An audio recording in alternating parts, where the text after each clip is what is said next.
everyone. Welcome again to my YouTube channel and my Goddess Chats. Today I have a fellow multipreneur. I like to say even more than an entrepreneur like myself.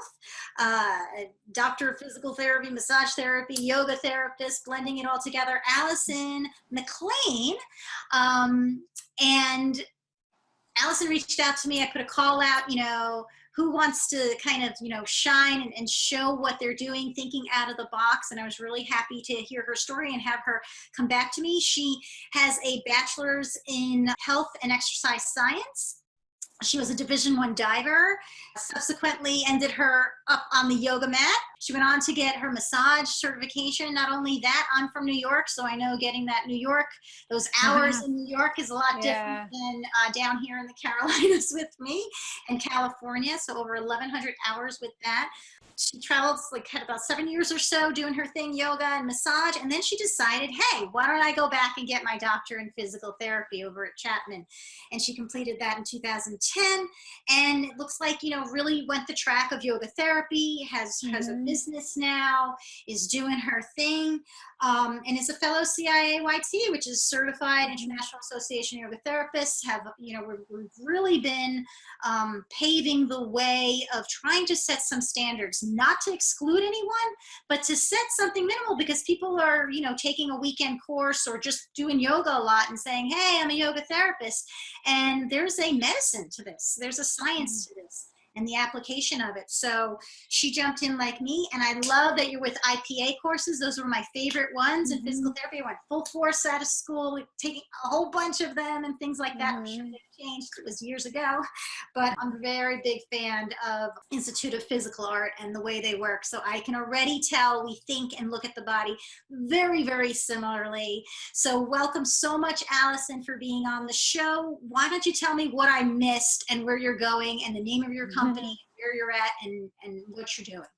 Sure. I think you got most of it.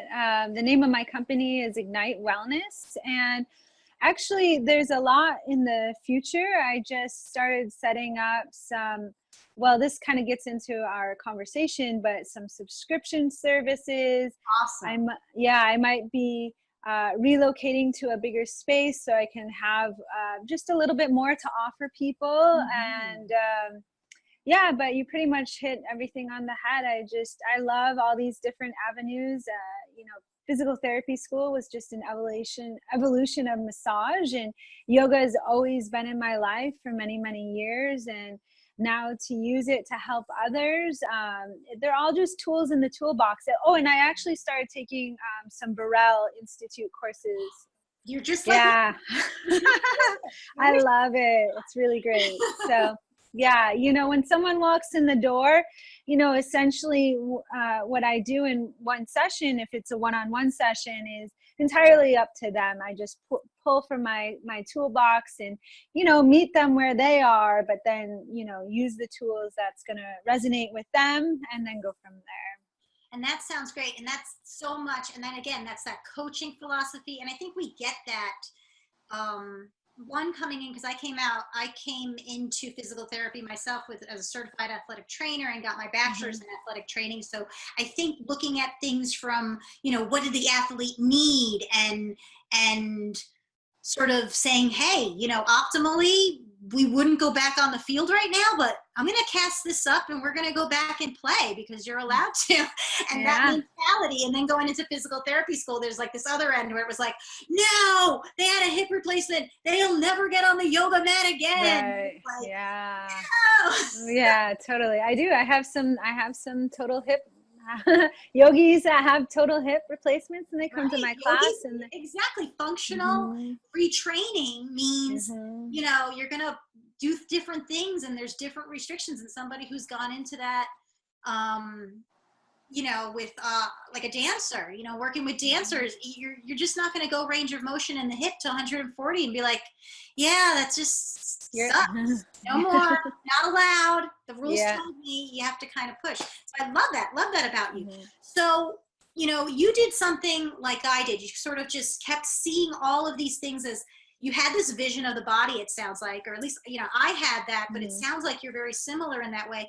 And you were just like, how can I influence this body in different ways. And I loved what you said is that the client comes in and it's truly a client-centered approach to be able to sort of say, you know what, yesterday, like for me, I have health coaching. Yesterday, we're doing a lot of like coaching, and I actually adapt that as like behavioral coaching from the yoga, right? Right. And, you know, we're really going deep there. It was a lot of stuff. Let's get on the mat. Let's do restorative work today. Yeah. And not so much thinking, well, is this a physical therapy code? Is this Right. No. kind of like go with it. Do you feel like you do that as well? Yeah, totally. In fact, I'm cash based for that reason. I don't want insurance to dictate what I'm doing. I mean, I document, but how I document is just so I can see progress from one session to the next, or maybe I leave myself a little reminder of what the patient, like a conversation that came up and I wanted to carry on for the next time. I might write a note for myself that way, you know, but it's never based upon coding. It's totally based upon the patient. Just using notes the way they were like meant to be. You know, recall, because your brain can't keep, you know, 100 people's projects in your head at once. And so someone else could take it over if they needed to, if you had other people in your clinic and things like that, and not so much manipulate. I knew the day ended where I could no longer play in the system, even just per diem. Like I was like, forget it. When I started Belly Guru, I was like, you just got to fly 100% at this point. I just couldn't. It was the day I was like sitting, there was 2 days. There was definitely the day I was in a meeting, and in the whole entire time I had all these charts stacked up to here, and I was listening to how to manipulate everyone to give everybody a 5 out of 5 rating on their score, which gave me no extra money to do. And then the time before was just kind of sitting there and being like, I'm spending so much time on my notes because I have to make them sound the way I think this particular insurance company needs it to sound. And it was just too much for an artist mind, a creative mind. I was like, it was like taking me so long to just write a note. Yeah. And you know what research says? It's, you know, the outcome of a patient is going to have the best results, or the outcome is based upon that rapport that you're having with the patient. Their trust in you, their belief in you, their belief in what you're doing, whatever it is that you're doing, you know. And if we have our head in our file or on the computer and we're documenting, you know, there goes that rapport. So, you know, that was a huge thing for me as well. So I just wanted to be, you know, there, present. Right. Like just being present and letting them feel like a human and not a diagnosis or number. It does. And I know a lot of people might say, oh, that's nocebo, that's placebo, that's whatever. Like, it's like, you know, like we don't even know enough yet. Yeah, totally. And I was always like, what's the problem? Like if I can document change, like if I'm looking at, I know you're an oiler like me. So if I'm looking at lavender has results that are comparable or even sometimes outweighed the use of an antidepressant. Yeah. What's the problem? I know what the problem is. It's just not my problem. That's the pharmaceutical company's problem, not my problem. You know? Yeah, totally. That's not my client's problem, who's going to save so much money supporting their a different yeah, totally. Yeah, exactly. Totally there with you. So Allison, tell me a little bit about, well, there's a couple things I want to know. Definitely tell me, how do you do it? What are all your tangents that you're blending in and bringing together for your bottom line? Okay. So I offer, you know, patients can come in and they can do a pay-as-you-go session. So it's a little bit of a higher rate, but they can, you know, choose when to come in. I relocated in San Diego, you know, traffic's huge. So I relocated about 30 minutes north, and I do have people that commute from, I have someone actually an hour away. And so for them to pay as you go is a really flexible option. I also have packages, you know, 5 or 10. And then I'm bringing in subscription type services. And this is more probably down your line because it's more wellness based. And it's basically like a healthy lifestyle mapping. So it's going to include yoga, the oils, you know, whether certain exercises, if they were my PT client, and then, you know, I discharge them as being, you know, PT, but they can still bring their exercises in as a wellness client. and do maintenance, you know. So then also they can come for one-on-one sessions during the month, and I'm holding the space for them for that time, you know, so they can contact me via email. I'm putting together a Facebook community that's a closed community for people, you know, obviously they understand that their face and their name's going to be public, you know, but they're joining a community of like-minded people, and they're getting submersed in the information on a weekly basis. And, you know, it's a paid subscription. So again, it's another line of revenue for me. And having the subscriptions is nice because you know what's going to come in for the next month. Sometimes just doing packages or just doing the one-on-one sessions, it's really hard to gauge, oh, what's next month going to be like, you know. But if you have people that are on this automatic plan, then you're continually getting revenue from a different stream. And then also, you know, they have the ability to come to my yoga classes. So I teach out in the public. I do many workshops, usually 1 to 2 a month. So they also can come to those.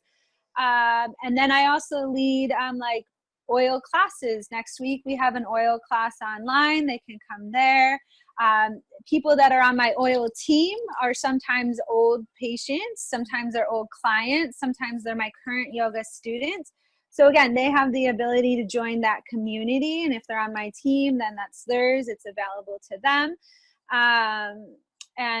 So it's really funny to me because in the past, I would have a patient, you know, and I would discharge them and they would be done. And that was it. Like maybe I'd run into them at the grocery store or something, but it's like, yes, sayonara.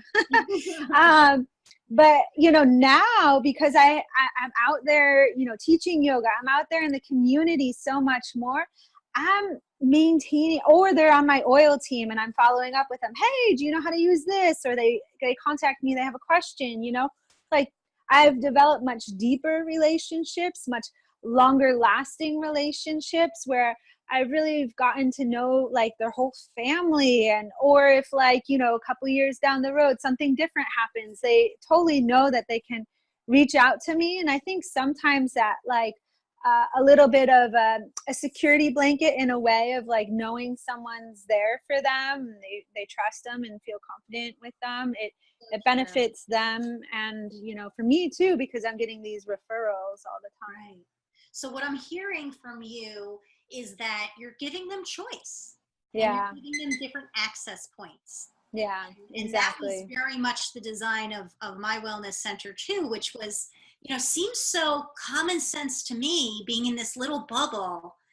And yet when I sort of took myself out of the bubble and started going back into the physical therapy community, because I started seeing people were actually getting it by then, you know, like, I mean, I started in 2005. So this was like, ooh, you know, like nobody had a cash-based place. Nobody had a wellness focus place. Hardly anybody had a women's health focus place. So, you know, it's all in little pockets. We had these things going on in these little segments. So maybe a one room in a hospital center or something. But it seems so, you know, yeah, I don't know if it was because, you know, seeing it coming from being fitness and dance and this, and it just was the way it was. Why can't I run my business like an exercise studio that has a highly advanced clinician in it, that has access to, you know, I did the same as you, but I had multidisciplines in my practice for that wellness program, and kind of had them pay an entry fee to get assessed by me, and I became the gatekeeper. Gateway, referred out, and I know enough to know you look like you need to go to an orthopedist and get this checked out with an MRI, and I also knew enough to say you have an eating issue and you need to speak with a licensed dietitian or whatever. Right. And I don't think a lot of PTs take and grab that by the bullhorns. That when they can. I mean, if you have direct access in your state, I don't care if it's only for one visit. Bring all these other things in so people get that contact with totally. Email marketing, you know? Yeah, you know, it's funny is it's surprising. I never heard this in PT school, or even when I first started working in the traditional model. Some of my best referrers are dietitians, and they get it. They like get the mindfulness eating. They want their, you know, patients and clients to learn like yoga and how, you know, how that can heal their body. And so I get some great referrals. And I forgot about the massage. They can also just come and get a massage. Like I don't have it priced differently, PT or massage, just to keep it simple more for myself. But so if someone gets a package, they can choose. They can walk in my door, and depending on where they are in the direct access, California is 45 days. They might be a patient. We might be working through a PT thing, but you know, they might actually discharge from that, but still have a couple sessions left of their package. So they could come in. We could do, I have the yoga wall, so they could hang out. We could do a private yoga session. We could do, if they just want to, like, if they just had like a crazy day, it's really funny. I have patients, they're like, yeah, I wanted to do this, you know, harder practice, but then they walk in the door. I'm like, they really want a massage. So they like literally like chill out for the hour. And I don't think that's wrong. You know, I guess, you know, some PTs, like there's like a negative connotation to passive manual work. And there's a time and place for everything. Like, of course I'm going to work on retraining and everything like that. But sometimes some people just need to relax, you know? Don't they have the right to know? And if we're going to again say, you need to be personally accountable. You need to be in charge of your healthcare. You need to be an advocate for yourself.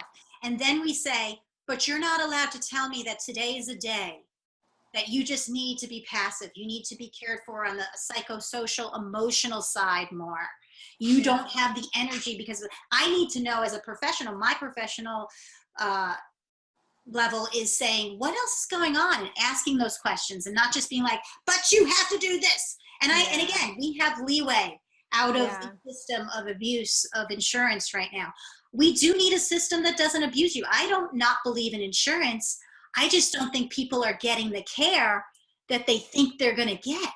And I'm needing, and then we're into this gap right now. Hopefully we figure this out, and there is insurance that covers, and there is a respect for the healthcare provider, but it was given away a long time ago.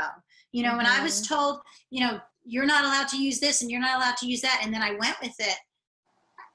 You know, at some point you stop remembering what you actually can give the client, if that barrier of what do I fit into this? You know, so many people don't do the education and just holding space. Like, I love that you use that term. Because that really what it is sometimes, like in an evaluation. I had a really hard time. I was starting to have a really hard time, you know, justifying doing internal pelvic exams day one on somebody who was, you know, traumatized from being raped. Right. Yeah. It's too much. I was like, you know, I know this is like what's going to get paid for, but sometimes they just needed to be like open to touch again. And so like, like if I have massage tools to use, soft tissue or whatever, to get them to be in their body safely. If it's a yoga class or a yoga session, if it's breathing, yoga nidra, if it's essential oils diffused in a way that to open them up, then isn't it kind of, I mean, I'm sorry if you don't have those tools because you didn't find it valuable to get CEUs in that, but I feel like a better clinician that way. I can read your body on so many levels. You find that is sort of your experience and doing those things? Yeah, like you said, restorative is huge, because sometimes, you know, I'll have the advanced yogi that comes in with, you know, something going on in their shoulder, something going on in their back or neck, and sometimes they just need to, like, I can work on the physical issue. I can, you know, address the structure, identify what it is that's going on. But if you really want to get to the meat of the matter and make a longer lasting change, you have to identify what the root is. And sometimes that's like surrendering and letting go in a restorative posture, doing nothing, which, you know, for the type A's is like very, very hard to do. So you know, they want to like, if you can booty power yoga thing, because they detach and they're so not in their body. They're in that music. They're in that beat, they're in that flow, they're in that heat. And the problem is that the only way they're going to stop being that way to their body, which is kind of abusive, but they think it's progressive, is, you know, bring them back there. And like the poses they hate, the class they hate is always their medicine. Yes. So yeah, there's that gap. How do you get them there? So I love that. I Yes. love that you said that, and that you're showing another business. That's, I am very in tune with that, because that's kind of how I worked. And it looks a little scattered, like, oh, you're doing so many things, but it worked because I was doing one thing. I was meeting the client where they were on a biopsychosocial and spiritual, because I'd go there, exploration of development back into the life, designing the life that they wanted to live.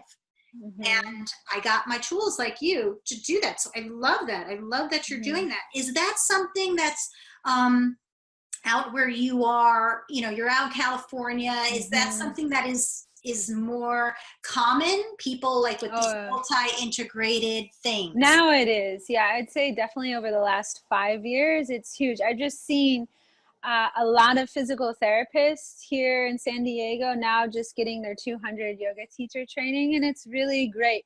I'm also encouraging them to like carry on with the yoga, because sometimes I think like the PT mind, you know, has a little bit of like, oh, I went to school for all this and this, I have my 200 hours, so I'm a yoga therapist. And you know, yoga is so deep and so broad. Like, I highly encourage them to like carry on with that knowledge and let go of the ego, and you know, learn from the great yogis. Like, they know a lot, you know. And that like lifestyle medicine everybody's talking about, or letting it come out of their lips, and they don't really get it. Especially the body-based scientific kind of people, you know, using technical biopsychosocial terms, and then not really realizing all those little things, like they don't know how much wisdom is in those ancient books of the Vedas. Everything stemmed from it.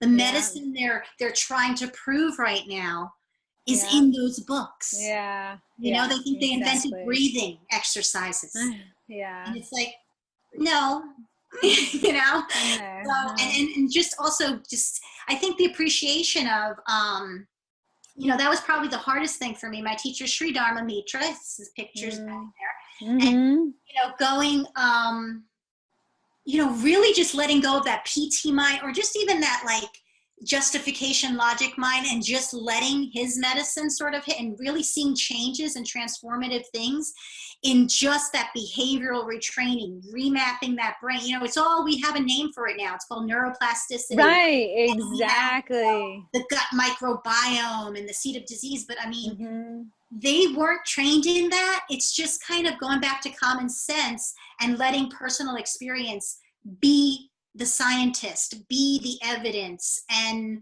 going with it. And yes, we can't just go with, you know, woo, you know, whatever with for safety. But I like what you said. We can't just assume because we're putting people in a yoga asana and we understand the structure and the physics of it, that all of a sudden we're not committing some sort of malpractice, throwing off their energy. You know, there's a layer of the subtle body, there's a layer of energy systems that we don't get trained in, and a lot of us don't believe. And you can't play with that stuff. Oh, I know. You don't know. You can mess people up. And I think a lot of people, number one, that's the real yoga therapy, and they're missing out if they just take those very physical asanas. Right? Yeah, exactly.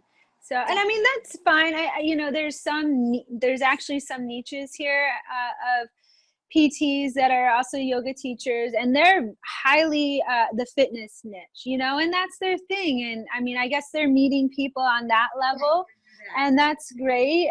It's a great gateway because it's very familiar and it's an easy crossover. So, you know, I mean, that's the wonderful thing about it. Like, some of my good friends are those PTs, and they have a great thriving business, and we're still able to cross refer, and we're not each other's competition because we each have our niches. And so there's actually a good solid handful of us here in San Diego doing this. So and yeah, it's really awesome.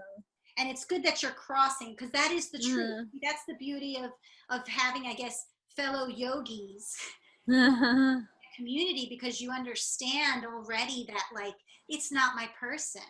Like, I could technically treat that condition, but you're not my person. You're this person's person. I very much Yeah. like that. But it's a foreign concept when you're so convinced that what you have to do first for a back pain, because the statistics say, is go to physical therapy and do physical therapy focused, biomechanical, soft tissue, whatever. If you have that because you're like, well, the evidence says, you kind of close yourself off to, yeah, but some people do get that same shift in their body. Yeah.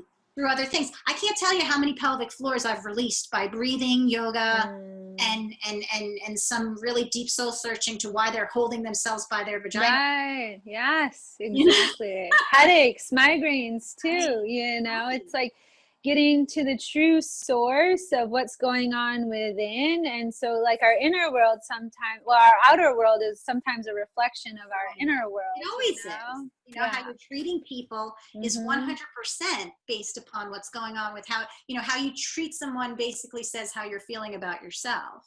And then especially in pain, you know, when you're dealing with somebody with pain, you know, now we're understanding pain science a lot more, but we still have to remember there's a person there. Yes. That doesn't follow any of the rules. They were in that, you know, in that bell curve, they were here or here. They weren't here. Yeah, You know, exactly. And being open to that. So I love that, Allison. I love everything you're doing here. So what's coming up for you? Where can people find you?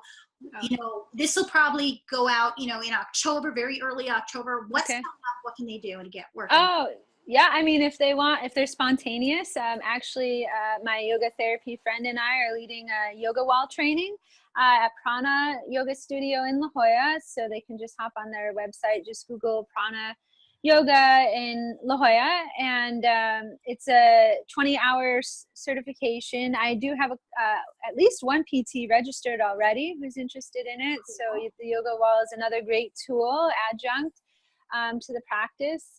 So that's coming up. My website is www.ignitewellnesssandiego.com. So all the workshops, all the trainings.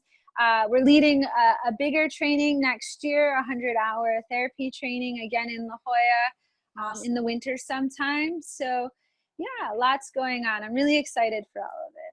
Very cool. Well, this was a great chat. You gave some great wisdom. I'm truly, truly grateful for you being out there doing things a little different way, and then being out there showing it, talking about it. You know, mentorship just isn't a one-on-one thing. It's us sharing, especially as women, you know, how to get it, how to run your business in a way that fits your lifestyle you want. I mean, that's the number one thing I'm always working with people on is, okay, you want to do this, but like, why do you want to do this? And sometimes they realize, I just want a program, a signature program, and not the whole business. And sometimes they're like, I want a part-time PT business, and I really like the oils, and I want to do that, and not feel, you know, guilty, or I want to teach regularly and use you know, one day a week, or interject it like we did. So I really appreciate you being out there and being one of the, you know, unicorns that are getting more and more popular, because we need that. That's how we're going to shift healthcare. We need to just be bridge builders. And I think if you're a physical therapist, grab it. Yeah. So thank you for all that you do, you know. Thank you. Thank you. So good. All right, so we will see you. Make sure you look at the comments below here. Put the little arrow on the YouTube. You'll see it drops down. You'll get all the comments and information so that you can find Allison and her practice, especially if you're out in California. If you're not in California, see if this is probably a great you know, way to kind of start thinking out of the box, to go to one of those workshops and see, you know, therapy in a different kind of action. So definitely. Thank you so much, Allison. Have a great day. Thank you. Day.